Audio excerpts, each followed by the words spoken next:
Boa noite a todos os nossos amigos ouvintes do vlog do Conde Lupe Villanueva. Desde já agradeço os inúmeras doações que recebo e continue me ajudando nesta empreitada para a gravação de novos conteúdos e inscreva-se neste canal. Dê o seu like e divulgue. Eu gostaria de compartilhar com vocês algumas reflexões, e em particular dentro da militância ateísta, e sobre a jocosidade com que esse pessoal fala de Deus, fala da religião e etc. E recentemente me deparei com um vídeo daquele sujeito, o tal de Antônio Miranda, e outros membros da seita ateísta, o tal do Jason Ferré, que era pastor e virou pastor da seita dos ateus, em que eles fazem a seguinte provocação a respeito da tragédia que ocorreu de um acidente aéreo horroroso em São Paulo, onde mais ou menos 60 pessoas morreram. E o que mais me chama atenção nesse tipo de retórica, além do aspecto do profundo mau gosto com relação a estes questionamentos, por outro lado, a solução que o ateísmo propõe, longe de ser consolador, na verdade, é uma solução sem redenção, sem salvação. Na verdade, esse pessoal não se dá conta de que, se há um questionamento sobre a natureza do mal, ou dos problemas que ocorrem, justamente porque, segundo a nossa santa religião, nós vivemos realmente num vale de lágrimas, só que dentro da cosmovisão ateísta, esse vale de lágrimas será eterno. Ou pior, simplesmente para o ser humano não há salvação. Se com Deus as pessoas acham horrível a natureza do mal, sem Deus o mal é absoluto. Se é que podemos dizer assim. O nada, por assim dizer, a negação ou a privação será algo absoluto. Evidentemente que essa perspectiva ela é, na prática, ontologicamente absurda. Porque algo existe. E quando nós falamos da natureza do ser, alguma coisa é para fazer a diferença dentro da situação do nada. Ou seja, nós existimos, nós escrevemos a nossa história, nós fazemos parte de um espaço, de um tempo, e esse espaço e tempo, evidentemente, não é o mesmo segundo a nossa presença. E que dirá, então, de Deus, que é o Criador de todo o universo. Então nós percebemos aqui que a concepção ateísta, na prática, é uma concepção nihilista. É uma concepção que, longe de dignificar o homem, na verdade o rebaixa. Porque na prática, dentro da lógica do ateísmo, a vida não tem importância, não tem sentido. Ou melhor, na prática eles caem numa espécie de perspectiva panteísta, em que você como indivíduo, você como ser, é apenas uma mera molécula ou uma mera engrenagem de um todo chamado natureza. E perfeitamente dispensável por ela.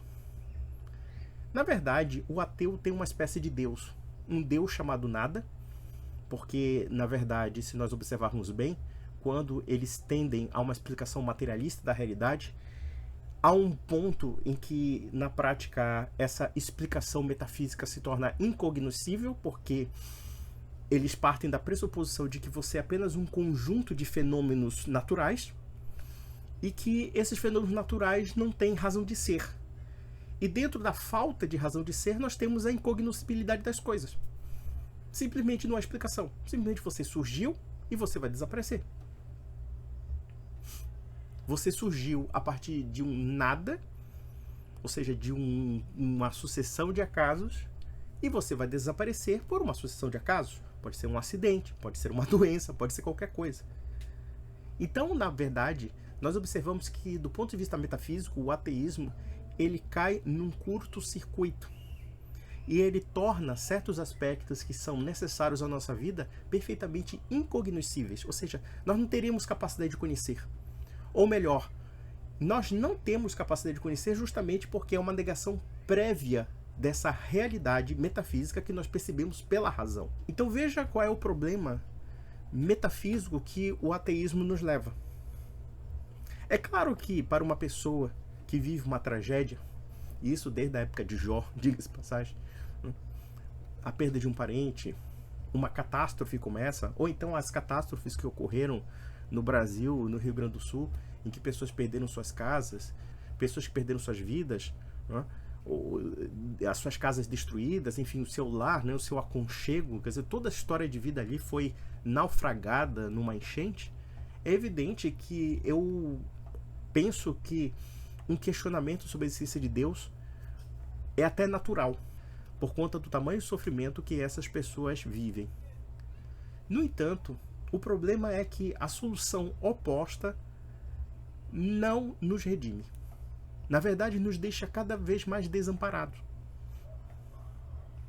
Eu vejo muitos ateus exaltando os países desenvolvidos porque eles são cada vez mais secularizados e cada vez mais ateus. Só que a gente não percebe uma coisa básica. Quando a religião cristã começa a sumir da cultura e começa a sumir dentro do plano do imaginário do Ocidente, observamos também que as perspectivas morais e éticas desses países acabam se tornando utilitárias. E por outro lado, eu penso que talvez futuramente nós teremos abertura para certas coisas que, num dado momento da atualidade, nós condenamos. Eu não duvido que a civilização ocidental um dia caia na idolatria. Seja na idolatria do dinheiro, isso já é visível. A idolatria do sexo, imagina, a gente é bombardeado por pornografia a granel aí, né? De todos os sentidos. A destruição da moral sexual, diga-se de passagem. Como também nós vemos a desvalorização completa da vida. A vida é vista de uma forma utilitária.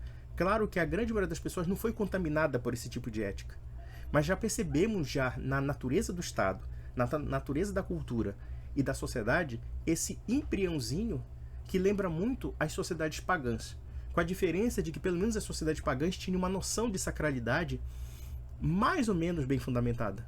E nós percebemos em nossa sociedade uma inversão da sacralidade.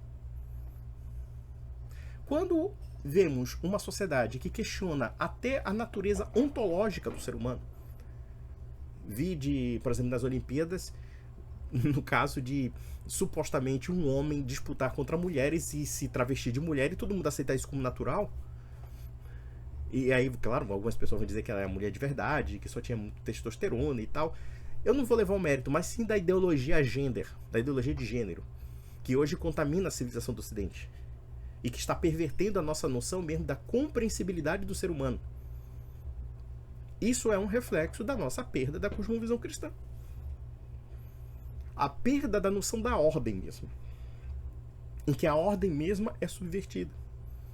Outro aspecto é a idolatria do bem-estar social. Mas tanta idolatria pelo bem-estar social nos países desenvolvidos, o que é louvável, tá? É louvável que as pessoas tenham qualidade de vida. No entanto, o apego a essa qualidade de vida às vezes cria uma dimensão falsa de que nós não somos vulneráveis a certas situações. E o mais espantoso é que a velha e sábia Europa, aquela Europa que já passou por tantas guerras, tantos conflitos, tantas violências, tantas situações controversas, né, do ponto de vista histórico, no entanto, parece que é uma civilização que tende ao suicídio. Vide o caso de que quando se tenta legalizar a eutanásia ou tenta se legalizar o aborto, nós observamos um raciocínio utilitário que desvaloriza a vida e que não tolera o sofrimento. Porque uma sociedade muito desenvolvida, nós percebemos pessoas que querem cometer suicídio. Evidentemente que o problema do suicídio, como um problema da tragédia com relação à vida, não é um problema dos países desenvolvidos, nós temos países pobres que também têm esse problema. Só que é interessante que esses países pobres, quando eram mais religiosos, tendiam a uma aceitação maior do sofrimento do que na nossa civilização da atualidade. Porque o grande problema, talvez, de certos países como o Brasil e muitos outros, que têm grandes problemas com relação a crises existenciais, é que, na verdade, nós passamos por um processo de secularização parecido com o dos países desenvolvidos, mas só que nós não somos um país desenvolvido. Nós não temos a compensação narcótico do bem-estar social que possa, por assim dizer, dar um propósito, mesmo que seja para o prazer, para o hedonismo, para estas pessoas. Então observem que O propósito ateísta é um propósito hedonista, é um propósito momentâneo. Até porque a própria metafísica do ateísmo realmente se prende ao fato de que o homem é um ser casuístico. Então vejam que essa preocupação desmesurada com o bem-estar social, essa preocupação desmesurada com os prazeres, em detrimento das responsabilidades muitas vezes, e mesmo essas responsabilidades têm um caráter muitas vezes utilitário e subjetivo, ainda que nós possamos ver uma certa relação de ordem, de civismo dentro da civilização da Europa e dos Estados Unidos, no entanto, eu penso, não necessariamente agora, mas daqui para o futuro, quando a cosmovisão cristã desaparecer de fato, porque ela está agonizante. As pessoas são menos religiosas, mas os resquícios da cultura ancestral ainda existem. E elas são um elemento que coíbe certos desejos, certas aspirações que não são necessariamente saudáveis, não são necessariamente boas. Mas quando nós observamos uma civilização que tem depressão, que tem crise existencial, que não vê a vida do ponto de vista de algo sagrado que foi dado para o homem e que na prática ele quer o desejo de aniquilação, de autodestruição, então que ética o ateísmo pode nos dar? Que propósito civilizacional o ateísmo pode nos dar? Eu digo que talvez as consequências do ateísmo militante, como também as consequências da cultura ateísta, serão sentidas talvez futuramente, talvez mais do que hoje. Mas nós vemos certas reminiscências ou certos elementos que no nosso caso são muito perversos. Eu não me assustaria se um ateu militante da atualidade defenda o aborto, defenda a eutanásia, defenda o casamento homossexual, defenda muitas dessas agendas justamente porque elas são agendas da desordem. Você tem a subversão do direito à vida, você tem a subversão do direito de família, você tem a subversão da sexualidade, uma vez que, por exemplo, se alguém prega a ideia da família natural como núcleo da sociedade, ou como nós chamamos, né, sempre a questão de que a célula mata da sociedade é a família, né? E, portanto, se você criticar a prática da sodomia, ou então a prática, sei lá, a prática homossexual feminina, enfim, e dentre outras coisas, você ser até preso, isso implica a inversão dos conceitos. A inversão dos conceitos da ordem. E eu não me espanto. Você é apenas um acaso. Um acaso existencial. Como também uma tragédia de um acidente aéreo, como muitas outras tragédias, são apenas acasos. Porque você não passa de uma partícula acidental do cosmos. Ou uma partícula acidental do mundo dito materialista e natural. Então eu penso aqui que nós temos dois aspectos filosóficos problemáticos para os ateus. E não necessariamente para os cristãos, porque, claro, no aspecto da teodiceia, ou seja, na discussão do mal, implica, evidentemente, sobre a questão da bondade ou não de Deus, sobre onde está Deus nos momentos da tragédia, dentre outras coisas. Mas eu digo que talvez o ateísmo tenha um problema muito pior do que a defesa de Deus. Muito pior do que a aparente omissão de Deus. É que, no final das contas, quando se aplica o ateísmo dentro da tragédia humana, o ateísmo dentro do sofrimento humano, na prática, o ateísmo apenas diz que isso não tem solução e é uma completa indiferença ao sofrimento humano. Ao menos a cosmovisão cristã explica claramente: nós vivemos num vale de lágrimas, mas nós temos uma possibilidade de redenção e de resposta. Mas a cosmovisão filosófica ateísta não tem. E aí eu fico pensando nessa resposta debochada desses ateus que gravam lives falando: onde está Deus na tragédia humana? Aí eu pergunto para vocês: onde está a solução para a tragédia humana dentro de uma realidade sem Deus? Não há solução. Simplesmente você está perdido para sempre. E eu gostaria, inclusive, de acrescentar outras coisas, porque existem os pupilos da seita ateísta sempre me provocando sobre do porquê de eu não confrontar o Antônio Miranda nas suas lives. Olha, eu fico perplexo com vocês ateístas, militantes, ou pelo menos seguidores desses sites ateus, porque vocês revelam uma completa ignorância não somente sobre a história da igreja, história do cristianismo, como até mesmo teologia e filosofia. Porque muitos desses caras são verdadeiros embusteiros teatrais. Não somente eu já tentei entrar na live do Miranda, como ele já me bloqueou várias vezes. Vocês não sabem disso. Façam a seguinte pergunta: por que o Antônio Miranda me bloqueia nas lives dele? Sabe por que me bloqueia? Porque é o seguinte, vejam a estrutura que ele coloca ali. Você tem vários ateus militantes preparados para linchar um adversário fraco, um adversário religioso, pode ser católico, protestante, etc. E o Antônio Miranda se respalda justamente nesse tipo de organização de debates, é que podemos dizer assim, porque ele tem fragilidades.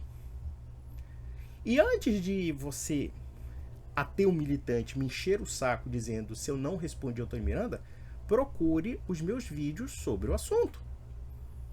Então não me venha dizer que eu estou blefando, que eu estou falando isso. Não, eu mostro nesses vídeos, e eu descrevi inclusive nos vídeos anteriores, e vocês fingem que não veem. Porque vocês querem acreditar nessas mentiras ateístas. Eu mostro que Antônio Miranda não sabe de história da igreja, não sabe de história de Roma, não sabe de história de coisa nenhuma. Ele é um embusteiro e o conteúdo dele, historicamente, é muito ruim. E isso sem prejuízo da teologia e da filosofia. Em todos os aspectos, os conteúdos desses ateus são ruins. Não é o Nietzsche, não é o Schopenhauer, não é o Barão de Roubar, não é Marx, não é nada. É um bando de palhaços que se reúnem numa revolta insana contra Deus e a religião, quando na verdade eles não são capazes de responder absolutamente nada. Só são capazes de agredir, de denegrir e caluniar, inclusive com mentiras, inclusive com desinformação contra vocês. Então eu proponho 2 desafios aqui. Perguntem para o Antônio Miranda por que ele me bloqueia quando eu entro nas lives dele. Esse é o primeiro ponto. Ele me bloqueou 3 vezes. Uma, quando eu teci alguns comentários críticos sobre as bobagens que ele estava falando. E outra, na verdade 2 vezes, quando ele estava ao vivo. Eu cheguei a entrar lá e ele me bloqueou. E ele me bloqueou porque ele sabe muito bem que ele não tem certos argumentos que eu explanaria contra ele. E segundo ponto, eu gravei vários vídeos mostrando as falácias históricas do Antônio Miranda no que diz respeito ao cristianismo e ao Império Romano. Dá para perceber que ele não tem conhecimento bibliográfico sobre o assunto. Então, eu coloco e retribuo o desafio. Então não me venha me provocar dizendo: por que você não vai na live do Miranda refutá-lo? Porque ele não deixa. Tá bom? Deixa de ser babaca. Aquilo ali é um ambiente controlado. Só você, babaca, é que acredita realmente que existe uma abertura para o debate lá no canal dele. Você é muito babaca para acreditar nisso. Muito babaca. É por isso que eles escolhem justamente aquele protestante ou aquele católico mais raso para humilhar lá e dizer: cantei vitória, agora o ateísmo ganhou o cristianismo. Parem com isso, parem com essa palhaçada. Vocês não têm embasamento histórico para falar sobre isso. O cristianismo é muito mais além do que vocês pensam.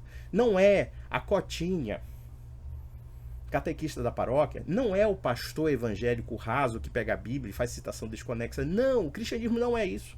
Ou melhor, é muito mais do que isso. Não é um cristianismo popular. Vocês debatem com aquela senhorita evangélica, sei lá, a varredora do chão evangélica, ou sei lá, aquela senhora ingênua, como se debatessem, sei lá, com Santo Tomás e Santo Agostinho. Parem com isso. Vocês não têm cabedal para debater com esse povo. Vocês não conhecem o debate cristão. Eu acho que certos questionamentos são válidos, principalmente aquelas pessoas que sofrem. Vejam, por exemplo, essas pessoas que perderam seus parentes nesse acidente aéreo. É uma tragédia, é uma coisa horrorosa. Qualquer pessoa que se imagina numa situação como aquela, perdendo o que há de mais querido, aquilo que se ama e tudo, com certeza vai questionar Deus. Com certeza vai questionar a natureza do bem e do mal. Mas, por outro lado, por uma perspectiva ateísta, isso não tem uma resposta. Na verdade, o ateísmo transforma o sofrimento humano numa coisa completamente incognoscível. E não só o sofrimento humano, transforma a natureza do bem e do mal, transforma até mesmo o propósito da existência humana numa coisa incompreensível. E não caio nessa palhaçada de que o Antônio Miranda sabe alguma coisa. Ele não sabe absolutamente nada. Jason Ferrer é um homem de um conteúdo raso. Raso! Raso! É um bando de chavões. Não há literatura filosófica naquilo. É muito simples. Então, meus amigos, um grande abraço. Fica para a próxima. E vamos orar pelas pessoas que partiram desse trágico acidente, porque realmente isso me mexe profundamente e acredito que mexe com muitas pessoas que têm bons sentimentos.